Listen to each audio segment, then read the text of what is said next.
I actually really had a healing experience during my Reiki level 1 and 2 attunement. And I think Reiki and grief recovery too has helped me with my relationship to alcohol as well, because that relationship didn't end when I had kids. I still had, because parenthood brings up all your insecurities, having a business brings up all your insecurities. And so I still had those. And alcohol was still a vice of mine. And I've really transformed my relationship with alcohol because of grief recovery and Reiki. You are now listening to the Highlight Reel Builder for Authors, the podcast for those who want to advance into the business of immortality through authorship, the Going North podcast. I'm your host, certified self-leadership trainer and author of the best-selling book, Stay the Course, The Elite Performer's 7 Secret Keys to Sustainable Success, Dom Brightman. And you're going to be getting some goodies today from the guest that's up next.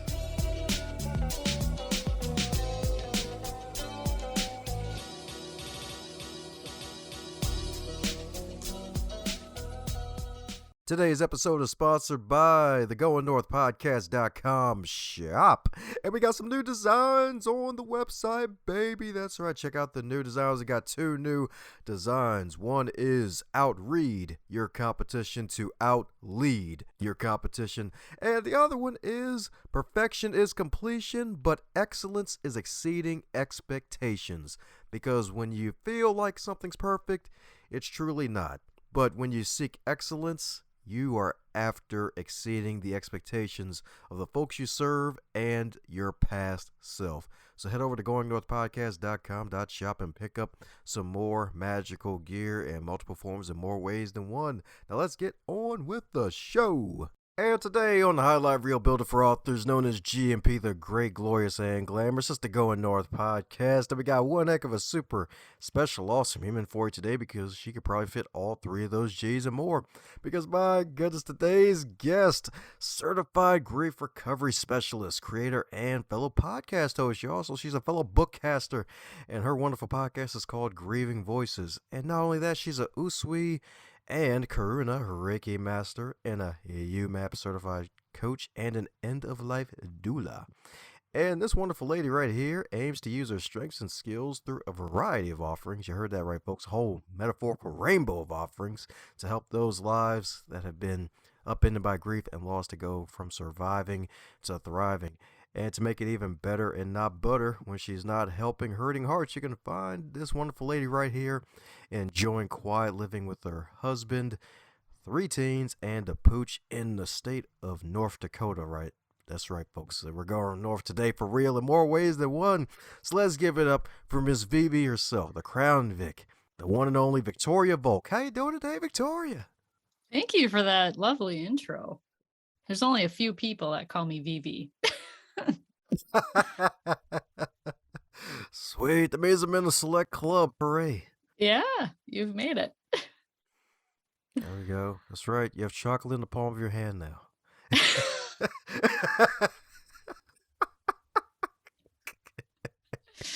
Oh my gosh. Thank you. Thank you for that welcome. Yeah, because you freaking deserve it. My goodness, because as with all introductions, you're not allowed to be 73 days long, and considering the stuff you had to overcome, like, my goodness, like, glad you're still here, alive, and kicking, and still spreading some joy to the world. So mind filling us in a little bit more about who is the wonderful VV herself? Well, born and raised in North Dakota, I've never left. I did travel with the military and stuff. I was in the military at one time, but my grief story, personal grief story, started as a kid. My dad had passed away when I was 8 of cancer. And then I experienced some sexual trauma thereafter. So 30 plus years to really address and deal with all of that grief that I had buried for all those years. As many people do, have a vice when they don't address their grief, they usually often turn to something else to make them feel better for a short period of time. In grief recovery, we call those STIRBs, short term energy relieving behaviors. And I definitely had mine. And there was a period of time there then too where I was doing pretty well. Like I had a photography business, and then my youngest was starting kindergarten, and I just kind of felt this calling that I just was meant for more than just being a photographer. I photographed primarily high school seniors and families and weddings. And I decided I was going to close that business. And that was around the same time my youngest was starting kindergarten. So I kind of found myself having this midlife crisis. And I had my identity wrapped in my kids and in my business. That was like my fourth child. You know, when you start a business, it's like your baby. And I had it for several years, but I just felt like I was meant for something more. So I had really actually in that process too, I'd started a lot of personal development work and bought a bunch of programs and was going through things and really digging deep into myself, got a life coach, yada, yada. I was feeling pretty good, had my midlife crisis. And then I came out of that, started a blog, and which later became a book. And then I had another loss and realized I wasn't okay. And then I went to Google and I was looking for something that could help me because I was tired of feeling the way I was feeling. And I found the grief recovery method. I decided to get certified, went through the method myself. That has been because of that. My goodness, indeed. Yeah, when I did my usual snooping on the guests, I'm like, God dang, like it's bad enough losing a loved one, but at a young age, and on top of that, getting sexually assaulted, uh, like that's just so like I couldn't really find words to describe how painful that probably was for you, and having that anger for years after that, and rightfully so, because that's just disgusting that somebody would do that to a child, especially when they're even more vulnerable than usual. Yeah, and actually it was friend of the family. So that didn't help, and it was someone that I was put in their care because my mom had quickly remarried after my dad passed, and she was gone a lot because he was a truck driver. And so I was kind of bounced. And actually, my dad was sick for 2 years before he even passed away. So I mean, he had stage 4 when he was diagnosed. And so for 2 years, he was in and out of the hospital and things like that. And so I was bounced around from the time I was 6 until I was probably 10 when I just started to stay home alone by myself. But I grew up fast. I really had to grow up fast. And it really drives me crazy when people say that children are resilient. It just really just annoys the piss out of me because children don't choose to be resilient. Children are put in positions where they're coping. They're not choosing resilience, they're coping. And for some kids, it's comes out as anger and misbehavior and yeah, not all kids exhibit those same. All children are different when it comes to grief and trauma and how they express it or don't express it, which was more like me. Ah, gotcha. Definitely. Some would probably even call it a hot take right there. Was oh, kids are resilient. Nah, they just coping, bro. Y'all been getting this wrong and spewing lies for years, y'all. Yeah. Yeah. And, and the adults in my life, they didn't know what to do. They didn't know what to say or what to do. And I think in a lot of cases, that's still the same. Like not much has changed, which is really tragic. So I actually have a helping children with loss program that I've given presentations in schools and stuff and trying to help faculty and staff understand the importance of that knowledge, because knowing what to do or what to say can really make the difference for a child. We're very ill-equipped in grief, and we've all, I would say most of us, have learned the same myths of grief from our parents and our parents' parents and our parents' parents' parents. It's this generational cyclic pattern that continues for generations because we always resort to what we know. And when you don't know, you don't know.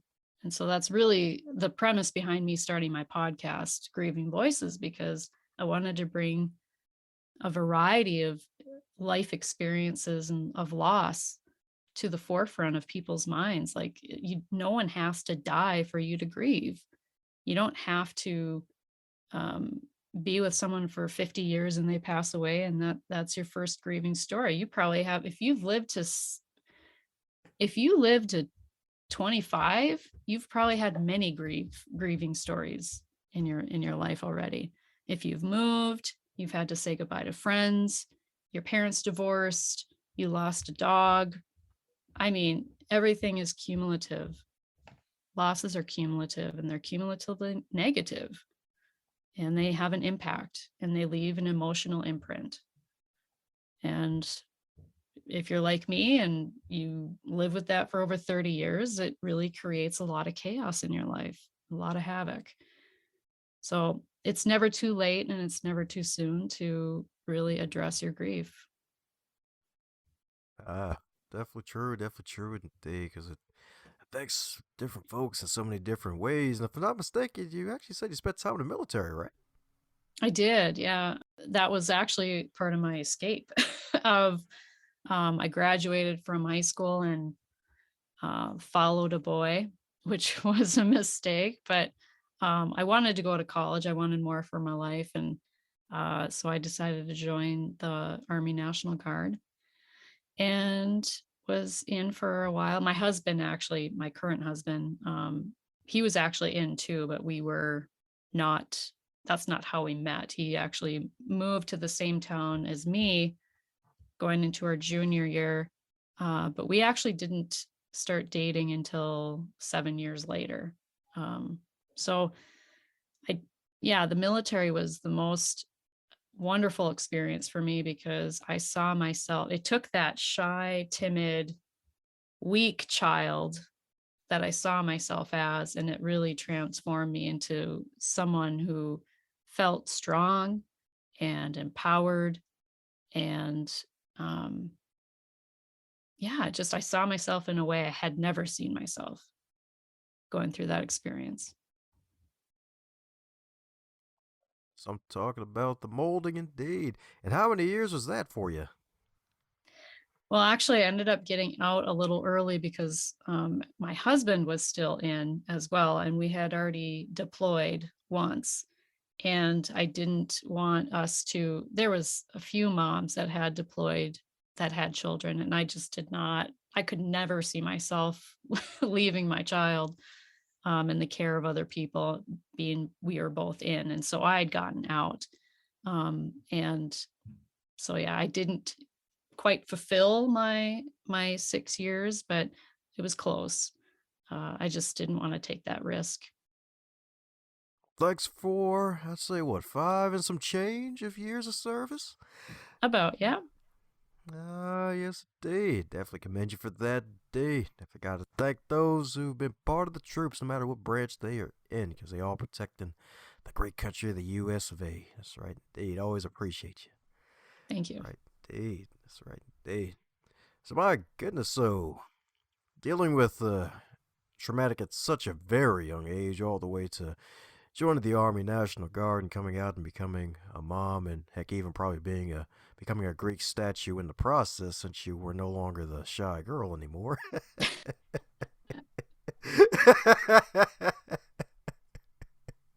What led you to find Reiki? Reiki, yeah. So that's actually, I'd never even experienced a Reiki session before I got certified. any Reiki master that you talk to will say that Reiki found them. And that is definitely was the case for me too. Like I said, I wasn't even familiar with energy work or anything like that, but I just kept hearing it. I kept hearing Reiki, Reiki, Reiki, and Reiki found me. And I think it found me because I got rid of all of that emotional stuff that was clouding my judgment and clouding my intuition and clouding my ability to really tap into my own knowing. And so when it kept popping up in my universe, my world, I listened and I went and got certified and level 1 and 2. And then I just went straight for Reiki Master and then Karuna Reiki Master. So it's helped me do the grief work because I my own energy and keep, make sure that I'm energetically um, where I need to be in order to do the work that I do. Ah, interesting. That's what I'm talking about. So, what does a certification entail for that, too? Because I had a couple Reiki masters on the show before. Funny enough, one of them, she's actually into yoga, too. Her name's actually Karuna herself, or at least that's her business name with all the Reiki. So, my goodness, what did it entail? Did you have to, like, heal some random people, like a certain amount, or, like, how did that go?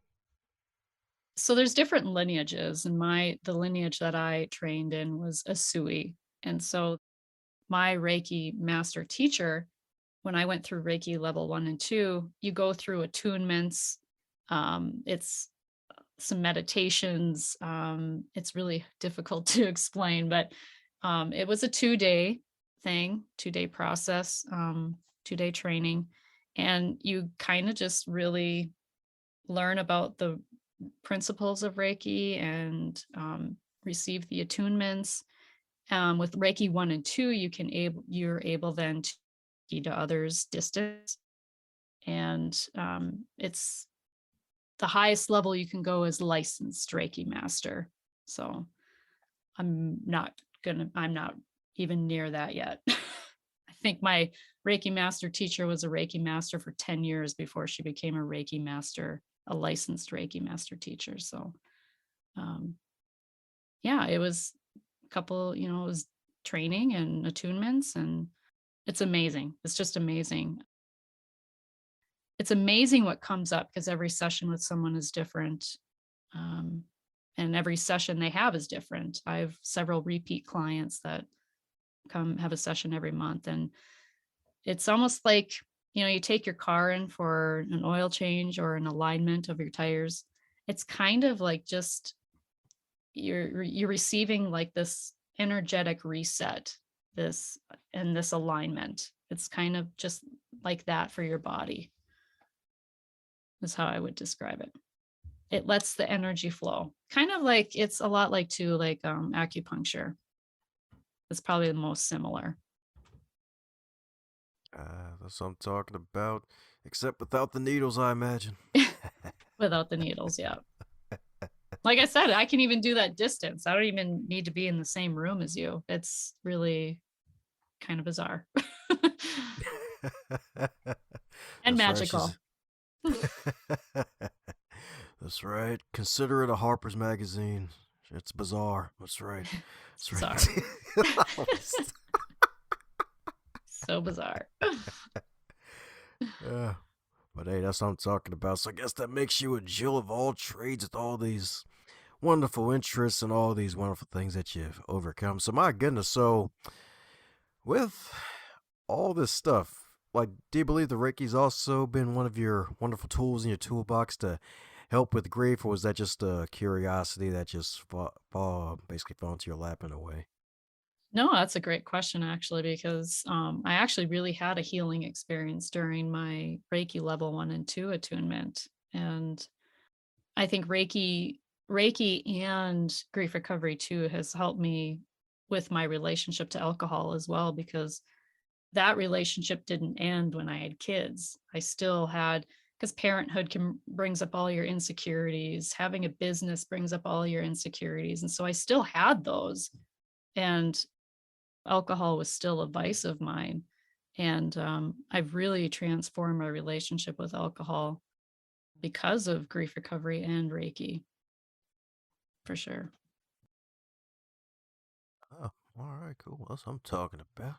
That's what I'm talking about indeed. That's right, indeed.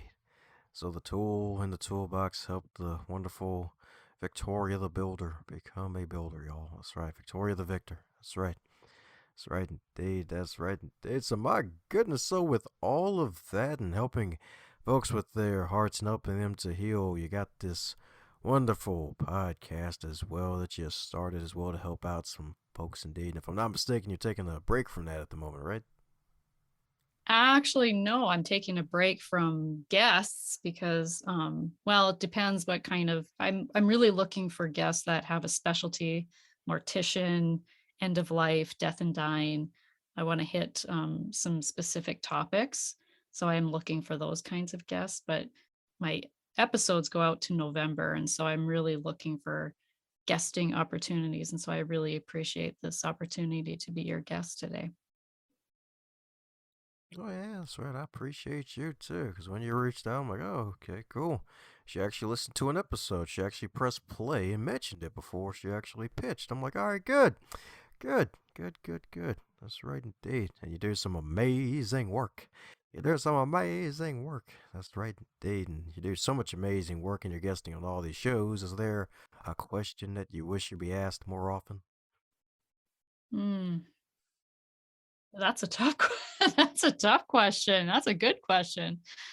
I really don't know. I'm a go with the flow. So I tend to like to follow my curiosity wherever it leads me. And so I really like people that ask curious questions. The more curious it is, the more I like it, I guess. So nothing in particular. Ah, I got you. I got you. Sweet. So I believe alcohol is one of the ways that grief manifested in your life in particular. Is there any other ways for those listening who may be dealing with some grief thanks to this evil holding pattern of this pandemic we're in? Like, is there any other ways grief may pop out like a jack in the box in people's lives? I think a lot of people don't even identify themselves as a griever because if no one died, they don't think they're grieving. So that's the first point that I would make. In that also, we've had a lot of transition or a lot of change with COVID. That itself brings grief because actually we define grief in the grief recovery method as the normal and natural reaction to loss of any kind. And it's also a change in a familiar pattern of behavior. It's anything that we wish would have been different, better, or more. And it's the loss of hopes, dreams, and expectations. So if you really think about grief in those terms, it's a lot of loss, a lot of loss. And so, yeah, especially now during COVID, people haven't been able to see their loved ones, haven't been able to see loved ones who passed away. In some cases, relationships have ended. I think it brought people a lot of clarity for what they want in their lives and what isn't working in their lives. And that itself brings change. And then that brings grief. So if there is not, I just don't believe that there isn't one single griever because everybody's experienced COVID in some way, shape, or form somehow. Uh, yep. Definitely can say that again and dig is so darn true. You're so right. It's like, oh yeah, grieving. Yeah, that's not me.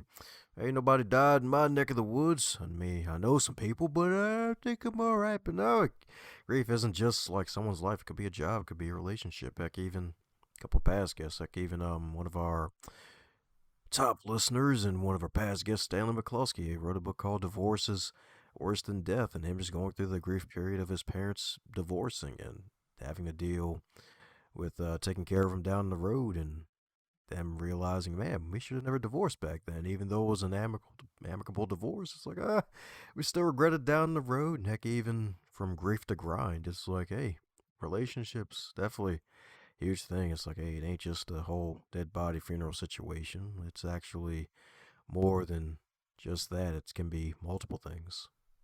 Exactly. It's anger and resentment and hold on to stuff. Oh yeah, that's right. Especially the grief of Wi-Fi. Yep, that's right. When it doesn't cooperate, right?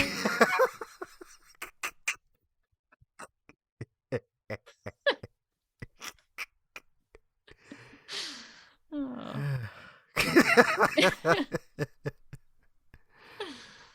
If I did drink wine right now, I'll just yeah. Oh God. Well, speaking of alcohol, do you still drink alcohol, or are you totally clean from it, or is it just once in a blue moon type of thing for you? Right now it's pretty intentional. So when I do, it's pretty intentional. It's maybe once a month.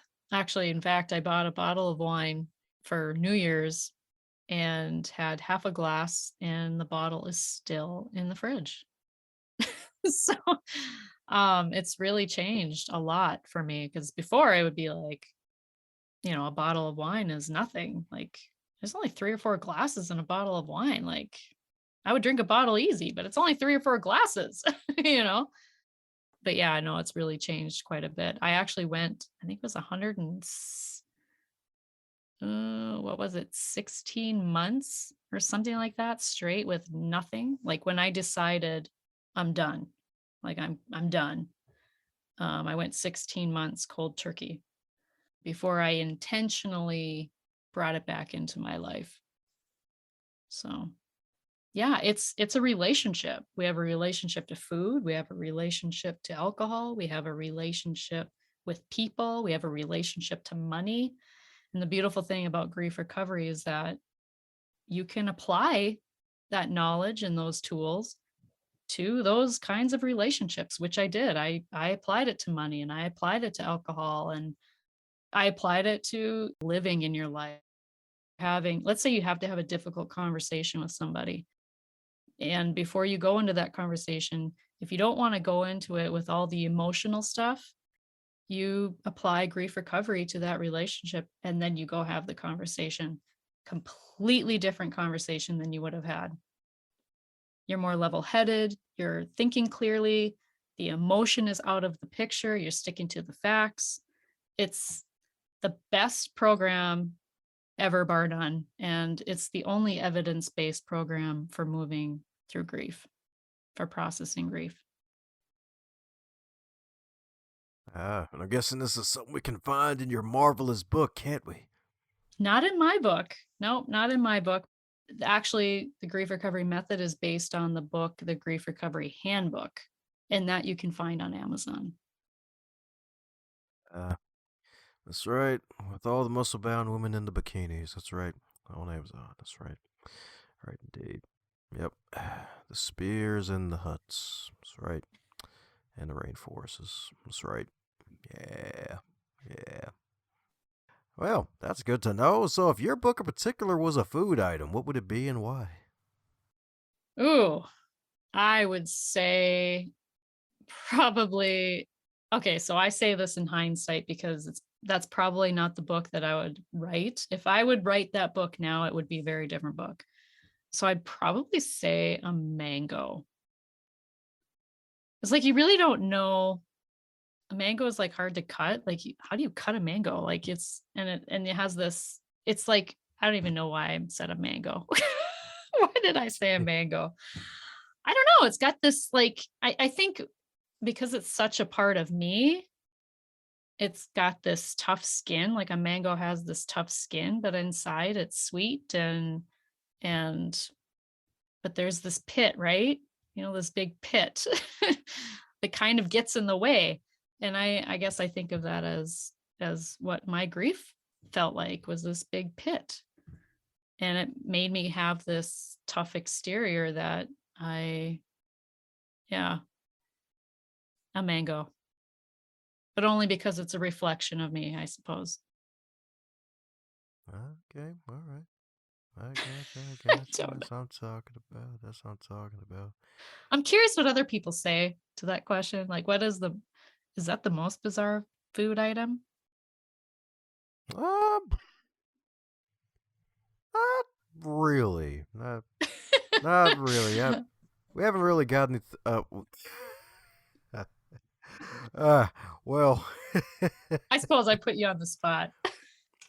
Oh no, it's because there was a particular episode with Frank Zakari, and his book was called "Business Secrets for Avoiding Relationship Landmines," and he said his book would basically be that fish where if you don't cut the fish the proper way, you would basically die.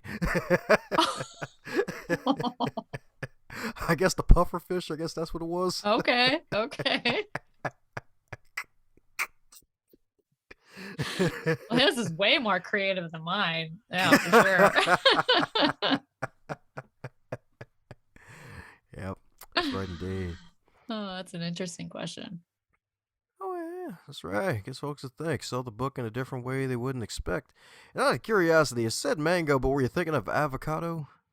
I was. Oh my gosh. Because you never know how to pick an avocado. Like they're never perfect. Like rarely do you get a perfect avocado. Oh yeah, because when you said hard exterior, I'm like, mangoes aren't hard like that. They're like an apple. Well, they kind of got that skin, right? They got that skin you got to peel. And anyway, Yeah. yeah, avocado. You're a mind reader too, I guess. Yeah, that's right. That's what happens when I say I talk about spreading my chocolate everywhere. It's via mind control. That's right. Having folks thinking about corny jokes and cheesy jokes to spread to people, and of course, reading minds. That's right. Reading them like a book. That's right. Although, I guess it's kind of a default since you're an author.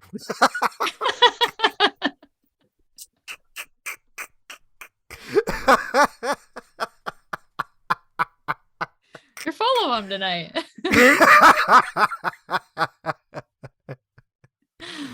Oh, Yeah. funny. I do have another book in me, but it's still noodling. So. Ah, okay. So I'm guessing it's a cup of noodles at the moment. It's not the full pasta pot. Exactly.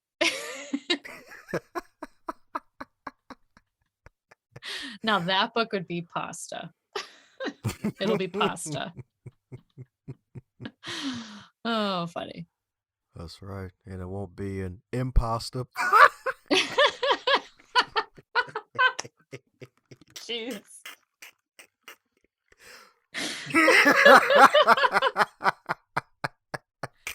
Oh my God.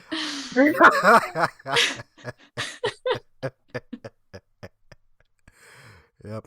Told you there's trapdoors in this podcast. Too punny.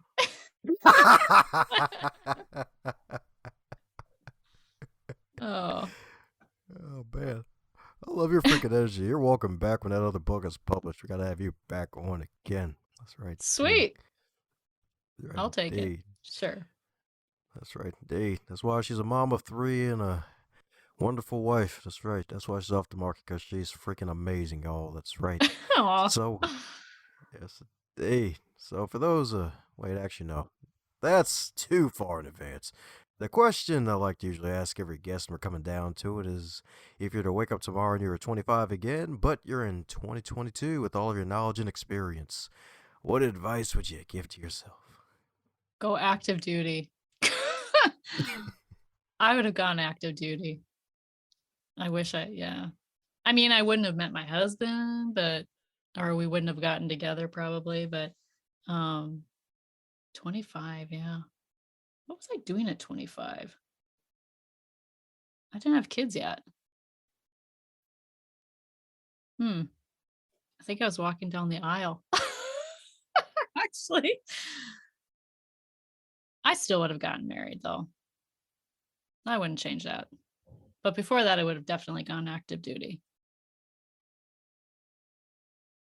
That's right. That's right, indeed. Well, technically, you kind of did. You got married. Yes, that's kind of active duty when you think about it. Yeah.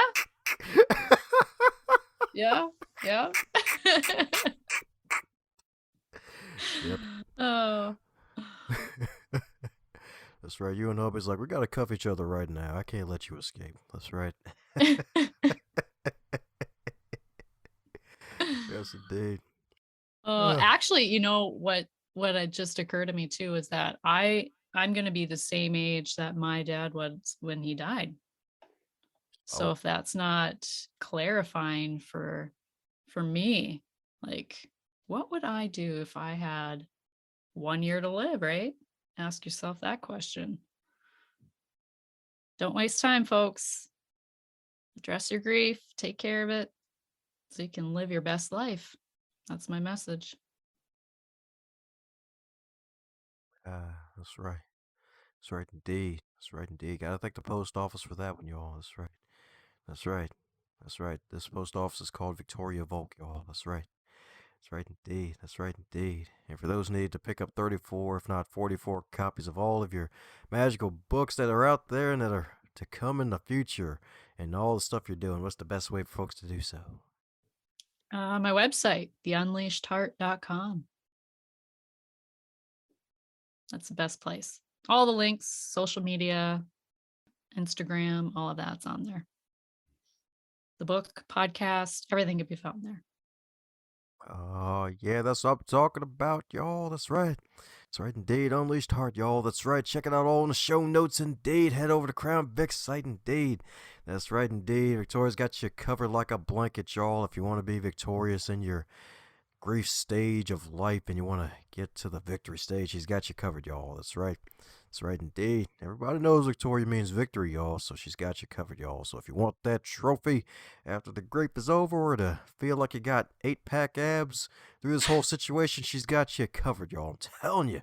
That's right indeed. Former servicewoman, too, so she's definitely got you covered. So check out all the stuff she's doing. Check out her podcast, too. It's all in the show notes indeed.